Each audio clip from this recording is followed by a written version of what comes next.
మనకందరికీ తెలిసిన జవాబే, కొత్త ప్రశ్న ఏం కాదు.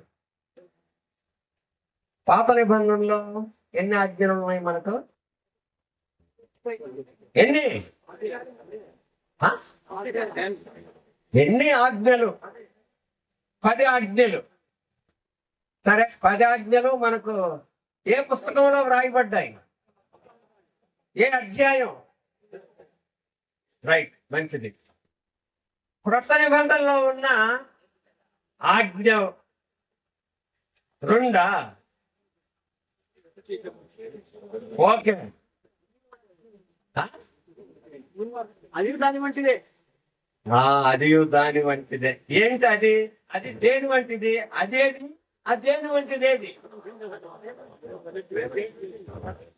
మొదటిది, నీ దేవుడైన యెహోవాను పూర్ణ శక్తితో, పూర్ణ ఆత్మతో, పూర్ణ బలముతో, పూర్ణ వివేకముతో ప్రేమించాలా. నిన్ను వలె నీ పొరుగు వారిని ప్రేమించవలనన్నది మొదటి దాని వంటిదే. ఈ రెండిటి మీద ధర్మశాస్త్రం అంతయు ఆధారపడి, ప్రవక్తలను ఆధారపడి ఉంది. అంటే క్రొత్త నిబంధనలో ఇది యాక్చువల్గా ప్రభు వారు శాస్త్రులకి, పరిసయ్యులకి వారు ఆయనను ఇరికించాలని, ఆయనను ఏదన్నా తప్పు పట్టాలని ప్రశ్నలు వేసి వాళ్ళ దగ్గరే జవాబు చెప్పించాడు. లోకా సువార్త 10వ అధ్యాయంలో, మత్తయి సువార్తలో కూడా 22వ అధ్యాయంలో కూడా అదే, మార్కు సువార్త 12వ అధ్యాయంలో కూడా అదే. ఒక శాస్త్రే ధర్మశాస్త్రములో కెల్ల ముఖ్యమైన ఆజ్ఞ అంటే నీ దేవుడైన యెహోవాను ప్రేమించాల. ఇంకొకటి కూడా చెప్తాడు ఆ శాస్త్రి.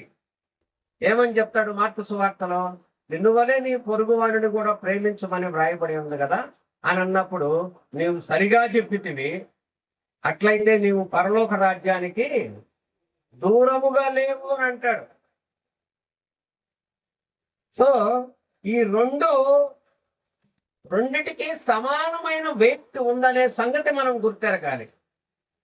నాకు తెలిసి మొదటి ఆజ్ఞ, క్రొత్త నిబంధనలో మొదటి ఆజ్ఞను మనం బాగా పాటిస్తున్నాం. ప్రభువుని ఆరాధించడంలో సహోదరులు చెప్పారు కదా, క్రమంగా ఆరాధించడం, క్రమంగా మనం బైబిల్ స్టడీకి రావడం, క్రమంగా రొట్టె పెరగడం, క్రమంగా ప్రార్థన చేయడం, క్రమంగా బోధించడం మంచిదే. కానీ నిన్ను వలె నీ పొరుగు వారిని ప్రేమించడం అనేది కూడా మొదటి ఆజ్ఞకి ఎంత వెయిట్ ఉందో, మొదటి ఆజ్ఞకి 10 కేజీలు వెయిట్ ఉందనుకోండి, నిన్ను వలె నీ పొరుగు వారిని ప్రేమించమనేది కూడా, అది కూడా 10 కేజీలు వెయిట్. ఇక్కడ అంటే మనం లోకంలో ఒక సామెత చెప్పుకుంటాం. ఏంటది? మానవ సేవే మాధవ సేవ. మానవుణ్ణి ప్రేమిస్తే దేవుణ్ణి ప్రేమించినట్టే.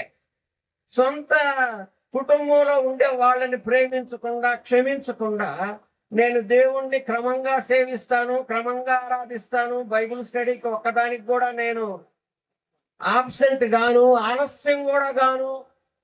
లోకా సువార్త 18వ అధ్యాయంలో చెప్పినట్టు పరిసయ్యుడు, నేను 10వ భాగములు ఇస్తున్నాను, నేను సమాజ కూడికలకి హాజరవుతున్నాను, ఉపవాసం ఉంటున్నాను, ఈ సుంకరిలాగా నేనందుకు నీకు కృతజ్ఞతలు చెల్లించుచున్నాను. ఈ సుంకరిలాగా అంటే అక్కడ తీర్పు తీర్చడం. ప్రియులారా, ఒకరిని యాకోబు పత్రికలో చెప్తాడు 4వ అధ్యాయములో 10, 11, 12వ అధ్యాయములో, పరునికి తీర్పు తీర్చుటకు నీవెవడవు? Who are you to judge your neighbour or your brother? నీ పరునికి తీర్పు, నువ్వు అట్టా, నువ్వు ఇట్టా. అదే చాలా మందిని నొప్పించే ప్రక్రియలో మనం ఉన్నాం. ప్రియులారా, కొరింథీయులకు రాసిన పత్రిక, మొదటి పత్రిక 9వ అధ్యాయములో పౌలు ఒక మాట అంటాడు, ఏ విధము చేతనైనను కొందరిని రక్షింపబలనని నేను ధర్మశాస్త్రమునకు లోబడిన వారిని సంపాదించుకునేదానికి. అక్కడ ఒక మాట వచనం నుంచి 23వ వచనం వరకు ఒక మాట వాడబడింది. ఏం మాట అంటే అది? ఏం మాట? 5 సార్లు వాడబడింది. సంపాదించుకోవాల. ఎవరిని? వారిని. ధర్మశాస్త్రమునకు లోబడిన వారిని. ధర్మశాస్త్రమునకు అంటే పాప నిబంధన, యెహోవా దేవుణ్ణి పూజించే వారిని, బలులు అర్పించే వారిని, సున్నతి చేయించుకునే వారిని, సమాజ మందిరానికి వెళ్లే వారిని. ఈనాటి యూదులు యుద్ధం ఇంత భీకరంగా జరిగి ప్రాణ నష్టాలు, మానాలు నష్టపోతున్నా గానీ ప్రభు సువార్త అక్కడ ప్రకటించబడదు. అటువంటి వారిని సంపాదించుకునే దానికి నేను ధర్మశాస్త్రమునకు లోబడిన వాడనైతని, ధర్మశాస్త్రమునకు లోబడని వారిని సంపాదించుకునే దానికి ధర్మశాస్త్రమునకు లోబడని వారినైతేని యూదులను సంపాదించునకు. ఇక్కడ అండర్లైన్ చేసుకోవాల్సింది ఏంటంటే, మన క్రైస్తవులు సంపాదించుకోవాలంటే ఏం చేయాలా? మనం ఒక వస్తువు సంపాదించుకోవాలంటే ఏం చేయాలంటే, ఒక పెన్ కొనాలా, పెన్నుని మనం సంపాదించుకోవాలా. ఈ పెన్న షాప్ లో ఉంది, దీనిని సంపాదించుకోవాలి. ఇప్పుడు నీ దగ్గర ఉంది, నేను సంపాదించుకోవాలంటే నేనేం చేయాలా? డబ్బులు ఇచ్చి కొనాలా అంటే నువ్వు ఖర్చు కావాలా. ఇంకొకరిని సంపాదించుకోవాలంటే, రక్షణలోకి నడిపించాలంటే, సంఘములో బలమైనటువంటి వ్యక్తిగా నువ్వు సహోదరుని ఉండాలంటే నువ్వేం చేయాలి? నువ్వు ఖర్చు కావాలా, లేకుంటే నువ్వు తగ్గించుకోవాలా. లోకాసు వార్తలో ఏం చెప్తున్నాడు? ఈ సుంకరిలాగా ఉన్ననందుకు నేను నీకు మనమంతా తీర్పులు తీర్చడం ఎక్కువైపోయింది. తీర్పులు తీసేసి వాక్యాన్ని మన సంఘాల్లో కొంతమంది ఒక 3 పదాలు నేర్పించున్నారు: సత్యము, క్రమము, వాక్యానుసారం. కానీ అసలైన మాట మీకు చెప్తున్నాను. యోహాను సువార్త 13వ అధ్యాయము ప్రభువైన యేసుక్రీస్తు వారే చెప్పబడిన మాట 34వ వచనం ఏంటి? చదవండి. క్రొత్త ఆజ్ఞ. ఈ మాట ఎక్కడా చెప్పబడలేదు. మీరు నాకంటే దేవుని ప్రేమించండి అని అనేది కూడా ఆయన దానికి జవాబు చెప్తూ మత్తయి సువార్తలో పొరుగు వారిని ప్రేమించవలనేది కూడా అటువంటిదే. రెండిటికి ఈక్వల్ వెయిట్ ఉంది. దేవుణ్ణి ప్రేమించడం, మనుషుని నువ్వు దేవుణ్ణి ప్రేమిస్తున్నానని చెప్పి మనుషుని ద్వేషించకూడదు. అదే అక్కడ పేతురు అడిగిన ప్రశ్నకు ప్రభువు వారు ఏం చెప్పారు? అయ్యా, నా సహోదరుడు నా ఎడల తప్పిదం చేస్తే నేను ఎన్నిసార్లు క్షమించాలా? 70 సార్లా? 7 సార్లా? 77 సార్లు క్షమించాలా.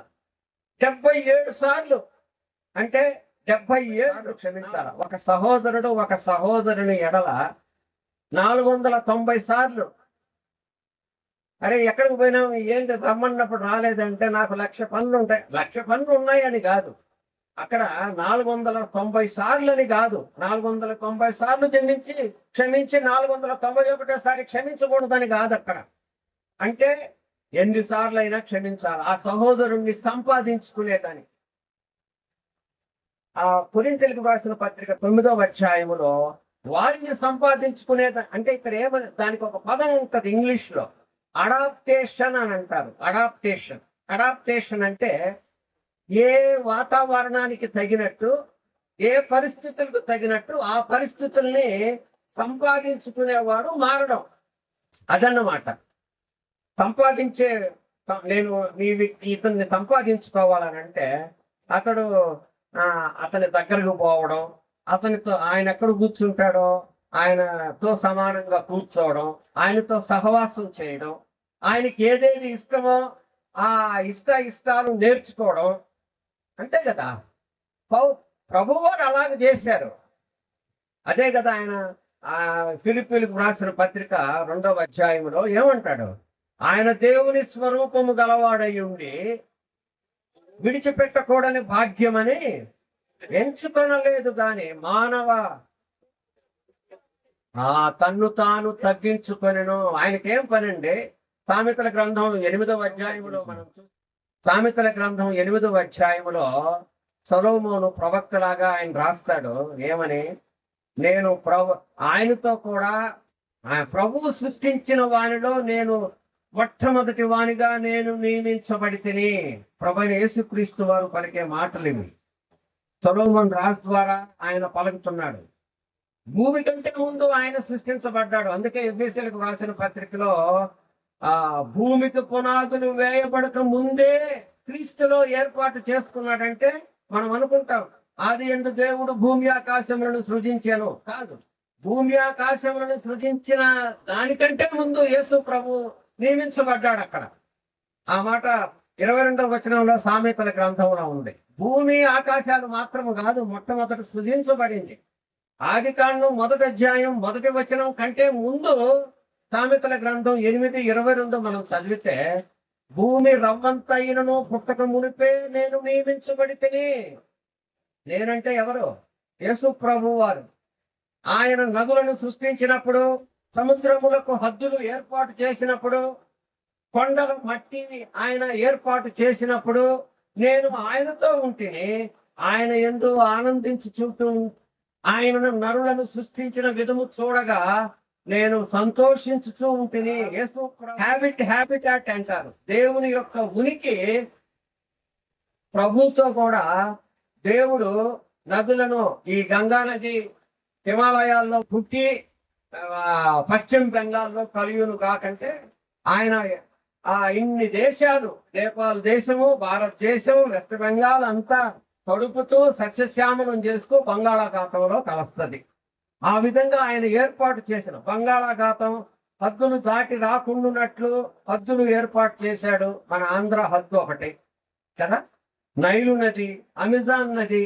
ఆయన సముద్రములను సృష్టించినప్పుడు ఈ సృష్టినంతటిని చూసి మీరు 31వ వచనం దాకా చదవండి, చాలా రమ్యంగా ఉంటుంది ఆ వాక్య భాగం. నేను ఆయనతో కూడా ఆనందించుతుంటిని. సరే, ఇప్పుడు మనకు 2 ఆజ్ఞలు క్రొత్త నిబంధనలో ఉన్న అసలు ముఖ్యమైన ఆజ్ఞ క్రొత్త నిబంధనలో క్రొత్త ఆజ్ఞ. అదే 13వ అధ్యాయము యోహాను సువార్త 34వ వచనం. మీరు ఒకరినొకరు ప్రేమ ఒక్కటేనండి యేసు క్రొత్త నిబంధనలో మనకు చెప్పేది. ఈ క్రమము, సత్యము, వాక్యానుసారం. దీనివల్ల మనం సహోదరులను ఎవరినంటే వాళ్ళని దూషించడం, నువ్వు క్రమంలో లేవు, నువ్వు సత్యంలో లేవు, నీతో సహవాసం చేయవు, నీవు కలిస్తే వందనాలు కూడా పెట్టడం ట్రాష్. దేవుడు మనకిచ్చిన ఆజ్ఞ ఒక్కటే, మీరు ఒకరినొకరు ప్రేమించాలి. ఇది కొత్త ఆజ్ఞ. పాత ఆజ్ఞలు ఎన్నున్నాయి? పాత ఆజ్ఞలు 10 ఉన్నాయి. అవన్నీ ప్రక్కన పెట్టేయండి. ఇది యేసు ప్రభు స్వయాన్ని ఆయన తన శిష్యులతో చెప్పాడు. 13వ అధ్యాయం ముందు భాగంలో ఇస్కరియోతు యోధ ఆయనను అప్పగించేదానికి సిద్ధపడి ఉండి, నువ్వు సహోదరుడా నువ్వేమి చేయదలిచావో త్వరగా చేయమని చెప్పినప్పుడు ఒక ముక్క అందించి ఇస్కరియోతు యోధాకు ఇస్తాడు. ఇచ్చిన తర్వాత వెంటనే వాడిలో సాతాను ప్రవేశించాను, అక్కడి నుంచి వెళ్ళిపోయాను అనడానికి మనం 12వ అధ్యాయం ఆఖరి వచనాల్లో మనం చూస్తాం. 13వ అధ్యాయం పై భాగంలో, పై పారాలో మనం చూస్తాం. ఆ ఇస్కరియోతు యోధ వెళ్ళిపోయిన తర్వాత మిగిలిన 11 మంది శిష్యులతో ఆయన ఈ బోధ చెప్తున్నాడు. ఏమని చెప్తున్నాడు? 3 అంశాలు ఆ వాక్య భాగంలో ఉన్నాయి. మీరు ఒకరినొకరు ప్రేమ ఒక్కటే. అందుకే కొరింథీయులకు రాసిన పత్రిక, ఇదే పత్రిక 13వ అధ్యాయంలో విశ్వాసము, నిరీక్షణ, ప్రేమ. విశ్వాసము, నిరీక్షణ, ప్రేమ, వీటిలో నిలుచున్నది ప్రేమయే. ఫైనల్ గా నిలిచేది ప్రేమే. క్రమం కాదు, వాక్యానుసారం కాదు, సత్యము కాదు. నువ్వు ఎంత ఎక్కువగా నువ్వు ప్రేమించి తీర్పులు తీర్చకుండా క్షమిస్తావో అదే నీకు మన విశ్వాసానికి వెయిటేజ్. ఎంతమందిని ప్రేమిస్తావో. ప్రేమైన వాళ్ళారా, మనం అసలైన దాన్ని, ప్రేమను వదిలేసి ఏదేదో మనం కల్పించుకొని అనేక మంది విశ్వాసంలో ద్వేషాన్ని నింపుకుంటున్నాం. యాకోబు రాసిన పత్రిక ఒక మాట నేను చదివి త్వరగా ముగిస్తాను చూడండి. ఎందుకంటే అందరూ చాలా మంది సంఘాల నుంచి మన సంఘాలలో ఉండవలసింది మనం అసలైన సారాంశాన్ని యేసు ప్రభువే ఆ ఆయన ఈ లోకానికి రావడమే అసలు ఈ పరిశుద్ధ గ్రంథాన్ని భక్తులు ఏమని చెప్తారు తెలుసా? దీన్ని ఏమంటారు? లవ్ లెటర్ అంటారు. ప్రపంచానికి దేవుడు వ్రాసిన ప్రేమలేఖ. ప్రేమలేఖ. దేవుడు నిన్ను ప్రయాసపడి పాప భారము మోసుకునిచున్న వారలారా నా యొద్దకు రండి, నేను మీకు విశ్రాంతిని ఇస్తానంటున్నాడు. ఎంత పాపినైనను, ఇప్పుడు సహోదరుడు చెప్పాడు కదా, నూతన సృష్టి ఎవడైనను క్రీస్తు యేసునందున్న ఎడల, కొరింథీయులకు రాసిన 2వ పత్రికలో వాడు నూతన సృష్టి. ఆయన అగ్రిమెంట్ ఎంత చక్కగా ఉంది. సరే, ఇక్కడ యాకోబు చాలా ప్రాక్టికల్ మ్యాన్. ఈ యాకోబు స్వయాన ప్రభువైన యేసుక్రీస్తు వారికి సహోదరుడు. పరిశుద్ధాత్మ వలన జన్మించినటువంటి వ్యక్తి ప్రభువైన యేసుక్రీస్తు. మరియా యోసేపులకు ఆ తర్వాత యాకోబు, యోసే అక్క చెల్లెండ్రు ఆయనకు ఉన్నారని మనం చదువుతాం. ఇక్కడ 4వ అధ్యాయంలో సంఘాల్లో మనం తీర్పులు తీర్చి చెప్తుంటారు.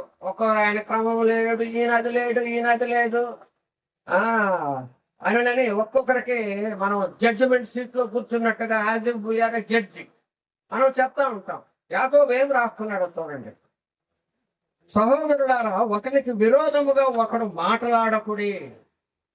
ఒకరికి విరోధముగా ఒకడు ఎవ్వరూ మాట్లాడకూడదు. తన సహోదరునికి విరోధముగా మాట్లాడి తన సహోదరునికి తీర్పు తీర్చువాడు ధర్మశాస్త్రమునకు వ్యతిరేకముగా మాట్లాడి ధర్మశాస్త్రమునకు తీర్పు తీర్చుచున్నాడు. నీవు ధర్మశాస్త్రమునకు తీర్పు తీర్చిన ఎడల ధర్మశాస్త్రమును నెరవేర్చువాడవు కాక న్యాయము విధించువాడవంటివి. జడ్జి సీట్ లో కూర్చొని ఉన్నావు. జడ్జి సీట్ లో కూర్చోవలసిన వారు ఎవరు? తీర్పు తీర్చవలసిన వారు ఎవరు? యేసు ప్రభు మాత్రమే. మత్తయి సువార్త 20వ అధ్యాయం 25వ అధ్యాయంలో ఆయన మాత్రమే, ఆయన మహిమగల సింహాసనం మీద ఆసీనుడై ఉండి ఆయన తీర్పు తీర్చినప్పుడు కుడి వైపున గొర్రెలను, ఎడమ వైపున మేకల్ని ఆయన సమస్త దేశముల నుంచి ఆయన పోగు చేయనున్నాడు. ఫైనల్ గా ఆయన తీర్పు తీర్చేటప్పుడు ఒక్కొక్కరికి ఆయన చూసేది ఏంది? నువ్వు క్రమవానుసారం అవన్నీ కాదు. నువ్వు ఒక్క సహోదరునైనా నువ్వు ప్రేమించావా? అల్పుడైన ఈయన సహోదరునికి మీరు భోజనం పెట్టారు కనుక మీరు నా తండ్రి సిద్ధపరిచినటువంటి నిత్య జీవంలో ప్రవేశించుడి. ప్రేమ ఇది కొత్త ఆజ్ఞ. ఎవరన్నా ఈ క్రొత్త ఆజ్ఞను జ్ఞాపకం పెట్టుకొని ఉన్నారా? ఎంతసేపు క్రమము, సత్యము, నువ్వు వాక్యానుసారం లేదు, నువ్వు సత్యంలో లేవు, నువ్వు క్రమం తప్పినావు, నేను నీతో మాట్లాడినా. ఎవరికి మనం దూరంగా ఉండాలి తెలుసా? ఎవరికి మనం పక్కన పెట్టాలి తెలుసా? కొరింథీయులకు రాసిన పత్రిక 1వ పత్రిక 5వ పత్రిక సహోదరుడైన వాడు ఎవడైనను జారుడుగా గాని, లోబి గాని, విగ్రహాధికుడు గాని, చిట్టుబోతు, తిట్టేది సహోదరుల్ని, క్రమం పేరుతో తిట్టేది, భ్రష్టులని తిట్టేది, చెడిపోయినారని తిట్టేది, మీరు పరలోకానికి వారసులు కారని తిట్టేది. ఇది నువ్వేమైనా జడ్జిమెంట్ సీట్ లో నువ్వు కూర్చున్నావా? దేవుడు కదా జడ్జిమెంట్ చేయాల్సింది. ధర్మశాస్త్రానికి వ్యతిరేకంగా నువ్వు తీర్చుతా కూర్చుంటే నువ్వు ప్రేమించేటప్పుడు ప్రతి క్రైస్తవుని యొక్క బాధ్యత ప్రేమ. ఇది ప్రభుని యేసుక్రీస్తు వారే స్వయంగా చెప్పాడు శిష్యులతో, మీరు ఒకరికొకరు ప్రేమించుట వలన నా శిష్యులని పిలువబడతారు. ఎలాగ ప్రేమించాలంటున్నాడు? ఎలాగ ప్రేమించాలా? ఎటువంటి వాడని ప్రేమించాలా? మనం గట్ట నేను ఎలాగ మిమ్మల్ని ప్రేమించానో అలాగ మీరు మీ ఒకరినొకరు ఆయన ఎలాగ ప్రేమించాడు చెప్పండి. ఎగ్జాక్ట్లీ. రోమీయులకు రాసిన పత్రిక 5వ అధ్యాయంలో మనం ఇంకనూ పాపులమై ఉండగా క్రీస్తు మన కొరకు చనిపోయి, మనం ఇంకనూ దోషులమై ఉండగా, మనం ఇంకనూ శత్రువులనే దేవుడు ప్రేమించమని చెప్తుంటే కొత్త నిబంధన గ్రంథంలో తోటి సహోదరుల్ని ఏదో క్రమం లేదని, అది లేదని, ఇది లేదని లేనిపోని సంఘాల్లో చిచ్చులు పెట్టి నెమ్మదిగా ఆరాధించే సమయాన్ని దోచుకునేస్తున్నారు ఈ క్రమము వాక్యానుసారం పేరుతో. నెమ్మదిగా సహోదరుడు దేవుని సన్నిధికి వచ్చి ప్రభువా, ఇప్పుడు ఆయన తెల్లవారు 3 గంటలప్పుడు ఎటువంటి సమయాన్ని గడిపాడు. ప్రభు సన్నిధికి వచ్చిన వాళ్ళు అందరూ కూడా అటువంటి సమయాన్ని గడపాలని ఆదివారం లేకుంటే వాక్యపు కూడికల్లో, వారపు కూడికల్లో వస్తారు కదా. అటువంటిది కాకుండా కదా చాలా చాలా మందిని పోగొట్టుకుంటున్నాం మనం. సంపాదించుకోవడం ఏ విధము చేతనైనను బై హూక్ ఆర్ క్రూక్ అంటారు ఇంగ్లీష్ లో. నువ్వు ఎట్టయినానయ్యా, పౌలు అంటాడు 10వ అధ్యాయం 33వ వచనంలో, కొరింథీయులకు రాసిన పత్రికే, అనేకులు రక్షింపబడవలనని స్వప్రయోజనమును మానుకొని నా ప్రయోజనమును అందరినీ అన్ని విధములా సంతోష పరుచుచున్నాను. దేనికి సంతోషం? నేను ఏదన్నా ఒక 50 రూపాయలు వస్తువు కొని ఆ సహోదరునికి ఇచ్చాననుకోండి, ఆయన ఎవరో నాకు తెలియదు, దగ్గర నుంచి వచ్చానని అన్నాడు. సార్ నాకు తెలియకపోయినా 50 రూపాయలు ఆయన నాకు గిఫ్ట్గా ఇచ్చారని సంతోషమా కాదా? ప్రతి క్రైస్తవుడు చేయవలసిన పని, పౌలు చేసిన పని అదే. అందుకే ఆయన నేను క్రీస్తును పోలి నడుచుకున్న ప్రకారము మీరును నన్ను పోలి. క్రైస్తవుని యొక్క బాధ్యత ఏంటి? ప్రతి ఒక్కరి బాధ్యత, సంఘంలో ఉన్న వారి ప్రతి ఒక్కరి బాధ్యత ఏంటంటే ఏంటి? ఇంకొకరిని సంతోష పెట్టడం. అదే బాధ్యత. ఇంకొకరిని సంపాదించుకోవడం. ఎలాగ ఈ సహోదరుని ఎలాగ నేను సంపాదించుకోగలను, ఈ సహోదరుని నేను ఎలాగ సంతోష పెట్టగలను, ఏమి సంతోష పెట్టి ఏమి ఖర్చు పెట్టి, నువ్వు డబ్బులు పెట్టి ఖర్చు పెట్టలేకపోవచ్చు, కనీసం మంచి మాటలతో, మృదువైన మాట మృదువుగా, దేవుడు మృదువుగా వ్యభిచారంలో పట్టబడిన స్త్రీతో ఏమని మాట్లాడాడు? మనోళ్ళు అయితే ఏమని మాట్లాడుంటారు? ఇంకవా వాడి ఉకారు, ఇంకా నేను నిల్లు, ఉకారు కాదు, ఇంకా నిల్లుడి ఎన్న పండిరిందని. ఇదే కదా మనమైతే మాట్లాడుతుంటాం. ప్రభు యేసుక్రీస్తు వారు ఏం చెప్పారు? ఏం మాట్లాడారు ఆమెతో?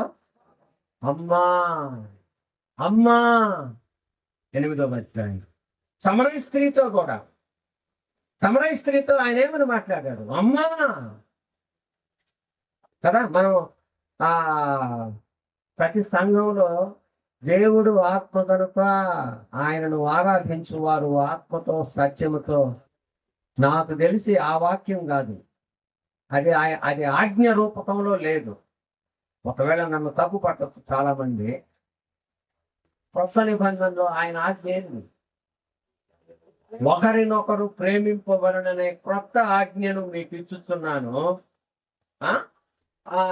నేను మిమ్మల్ని ఎలాగూ ప్రేమించాను, అది క్రొత్త ఆజ్ఞ. నేను మిమ్మల్ని ఎలాగూ ప్రేమించానో అలాగూ మీరు ఒకరినొకరు ప్రేమింపవలను. అలాగూ ఒకరినొకరు మిమ్మల్ని మీరు ప్రేమించుకొనటం వలన నా శిష్యులని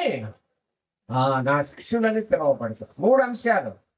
ఒకరినొకరు ప్రేమించుకోవడమే. క్రైస్తవునికి ఉండవలసిందంతా ఓన్లీ లవ్, నో ద్వేషం, నో కుట్రలు, నో ద్వేషం, నో కోపం.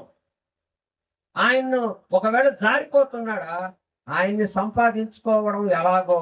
గలతీయులకు రాసిన పత్రిక 6వ అధ్యాయం, వాడైనను బలహీనుడుగా ఉండి దారి తప్పినాడని చెప్పేసి నువ్వు తెలుసుకుంటే, అటు వాణిని బలమైన వారమైన మనము ఒకరి భారమును ఒకరు భరించుచు అట్టి వాణిని సాత్వికమైన మనస్సుతో మంచి దానికి తీసుకొని రావాలను. సాత్వికమైన మనస్సుతో.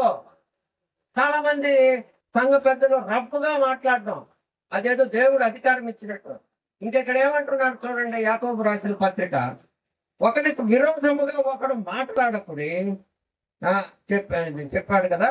తన సహోదరునికి విరోధముగా మాట్లాడి తన సహోదరునికి తీర్పు తీర్చువాడు ధర్మశాస్త్రం.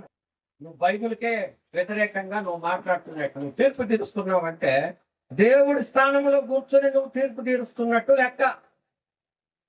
ఏ విధము చేతనైనా నువ్వు సంపాదించుకోవాలి.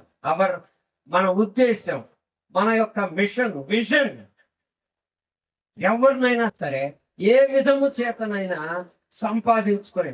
అతడు యూదుడా, ముస్లిమా, నువ్వు ముస్లింగా కొన్ని రోజులు, అతడు హిందువా, నువ్వు హిందువుగా అంటే నేనేమి విగ్రహాలు పూజించమని నేను చెప్పడంలా, అది కాదు. అక్కడ పాపము చేయకుండా, దేవునికి విరోధంగా చేయకుండా అతనిని సంపాదించుకునేదానికి, లేకుంటే ఇంగ్లీష్ వాళ్ళకి వాళ్ళు భారతదేశానికి వచ్చి మన భాష నేర్చుకొని డిక్షనరీలు రాసి ఇక్కడ సంఘటన ముద్దలు తిని ఇంగ్లీష్ వాళ్ళకి వాళ్ళ కుటుంబం ఏం బాధ పట్టిందండి వాళ్ళకి.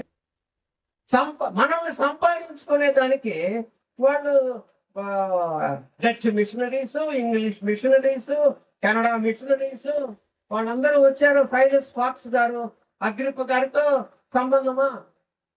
ఒక నల్లదొరతో తెల్లదొర సంబంధాలు పెట్టుకొని వాళ్ళు సంపాదించుకునేదానికి. నువ్వు సంపాదించుకుంటున్నావా, పోగొట్టుకుంటున్నావా?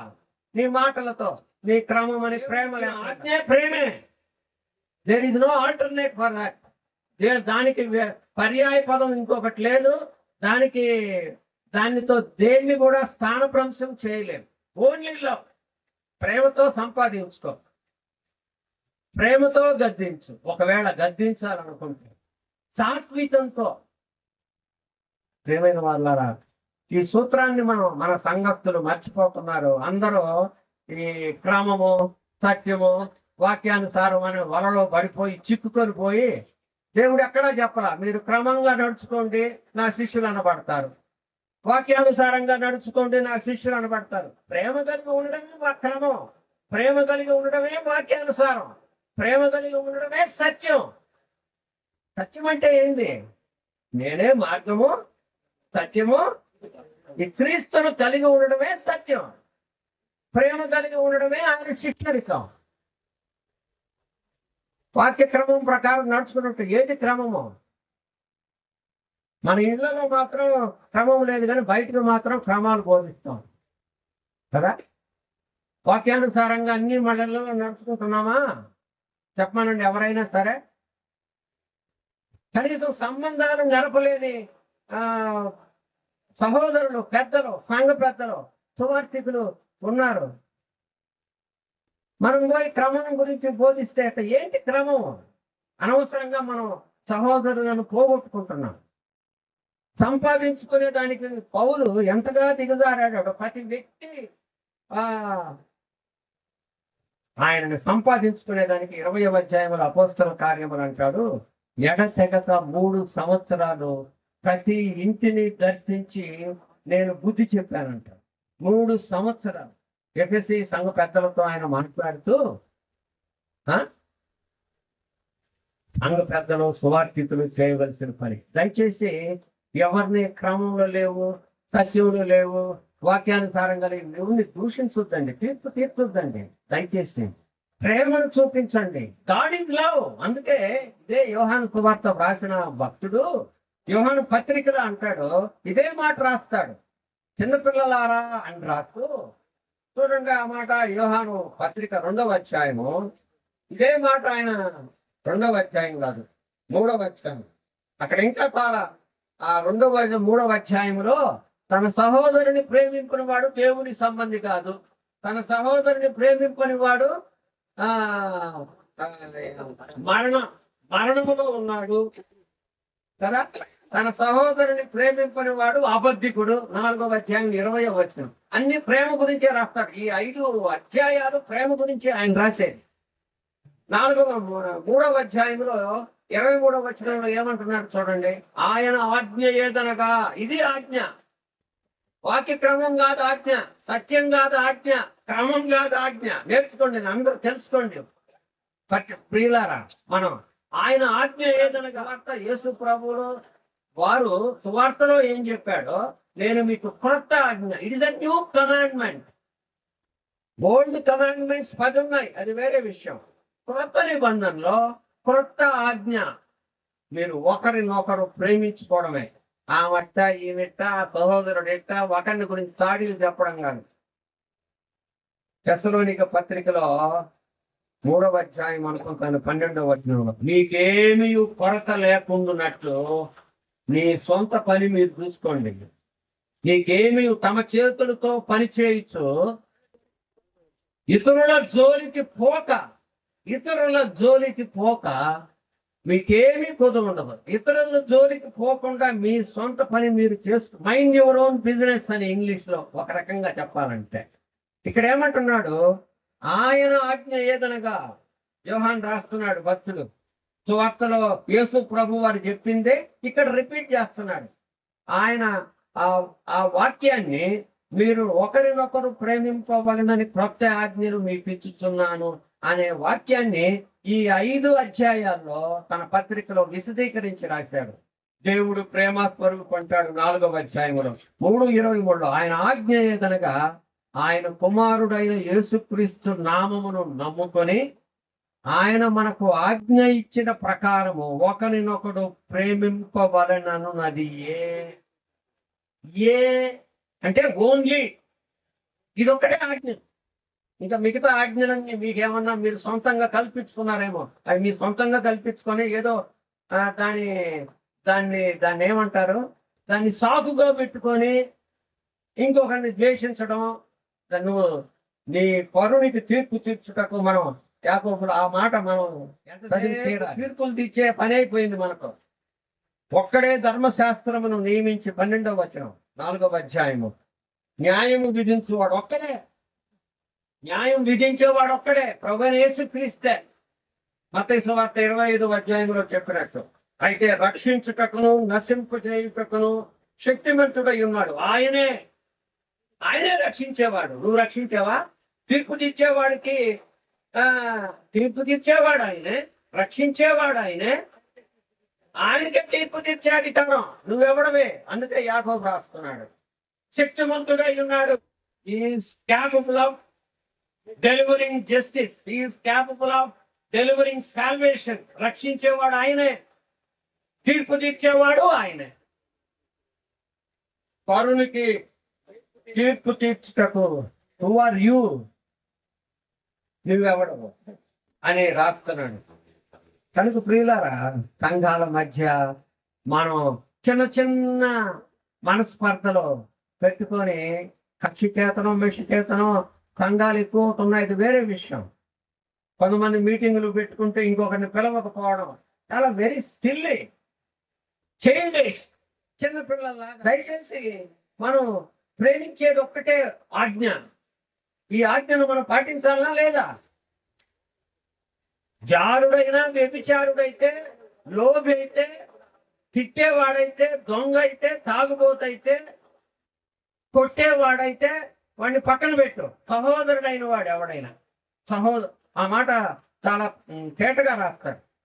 సంఘాల్లో జారుడైనా, వ్యభిచారి అయినా, తిట్టేవాడైనా, కొట్టేవాడైనా, దొంగ అయినా, లోభత్వం మనకెవరికి తెలియదు దీని అర్థం. సహాయం చేయగలిగి ఉండి కూడా సంఘంలో 10 రూపాయలు అడిగితే లేదని చెప్పేవాళ్ళు లోభి, లేకుంటే కబ్జాలు చేసేవాళ్ళు లోభి. వాళ్ళకి తీర్పు ఉంది. అది లోభత్వం అంటే. అది వ్యభిచారంతో జారత్వంతో సమానమైన పాపం. అదేమి తక్కువ పాపం కాదు.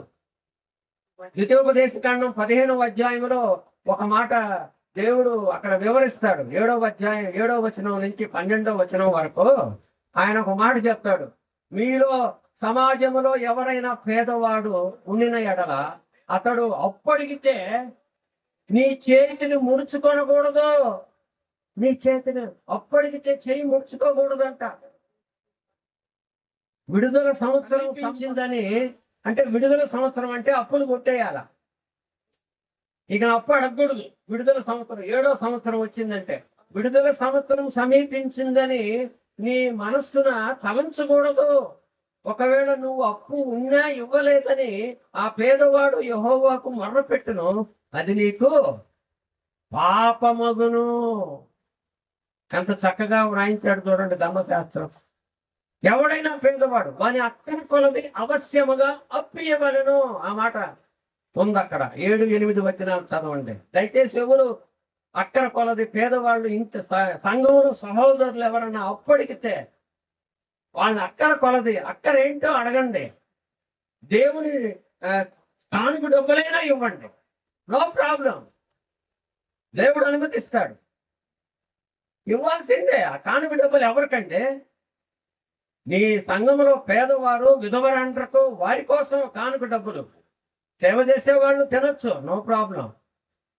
నూర్చెడు ఎద్దుకు కళ్ళు వేయొద్దు అని దేవుని వాక్యం చెప్తుంది. ఎద్దు ఎంత గడ్డి తింటది నూర్చేటప్పుడు చెప్పండి నాకు. నూర్చేటప్పుడు ఎంత గడ్డి తింటుంది చెప్పండి? మొత్తం తింటుంది. నూర్చేడు ఎద్దు ఆ నూర్చే కళ్ళంలో ఎంత గడ్డి అయితే వరి నూరుస్తుందో మొత్తం బాగుకునేస్తుందా? నూర్చేటప్పుడే తినేస్తుందా చెప్పండి నాకు? నో, తప్పుగా, అది తప్పు. తనకెంత ఆకలి అవుతుందో అప్పుడప్పుడు ఒక్కొక్క కోస తింటా. అది సూత్రం. చికెన్ అయితే వేయకూడదు, అవసరమైనంత తినాల. నూర్చెడు ఎద్దు తినవలసింది. కానీ సమాజంలో పేదలు ఉండకపోను. పేదవాడు అక్కర కొద్దీ అప్పు ఇయ్యవలెను. నీ చేతనైతే పర్సనల్ గా చేత కాకపోతే లేకపోతే నువ్వు సంఘంలో బాధ్యుడిగా ఉన్నావా, సంఘములో నుంచి కానుక డబ్బుల్లో నుంచి ఇవ్వు, నో ప్రాబ్లం.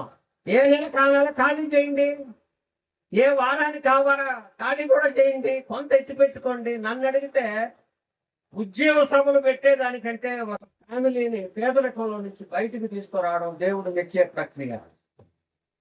నేను అంటే అంత ఔపాసన చేసి నేను అర్థం చేసుకున్నదండి. ఎందుకంటే మత్తయి సువార్త 25వ అధ్యాయంలో ఆయన మనల్ని అడగబోయేది అదే. నువ్వు ఎంతమందికి ఆకలి తీర్చావు, ఎంతమందికి దాహం తీర్చావు, ఎంతమందికి బట్టలు లేకుంటే బట్టలు ఇచ్చావు, ఎంతమందిని చెరసాలలో ఆదరించావు. అల్పులైన ఈ నా ఒక్క సహోదరులను నువ్వు ఒక్కరికి చేసావు కనుక నిత్య జీవంలో ప్రవేశించండి. ఇది ఫైనల్ తీర్పు, మనకందరికీ అర్థం కానిది కాదు. సో పౌలు తన స్వప్రయోజనమును దాచుకొనక అందరినీ అన్ని విధముల సంతోషపరచుచున్నాను. దేనికోసం? అనేకులు రక్షింపబడవాలనని, అనేకులను సంపాదించుకున్నట్టు. ఏ విధము చేతనైనా కొంతమందిని నేను సంపాదించు. మిషన్ ఉండవలసిన దర్శనం ఇది. దేవుడి వాక్యాన్ని దీవించునుగాక. ఇచ్చినటువంటి అవకాశం ఇచ్చిన స్థానిక సంఘానికి పెద్దలకు నా హృదయపూర్వక వందనాలు. Thank you.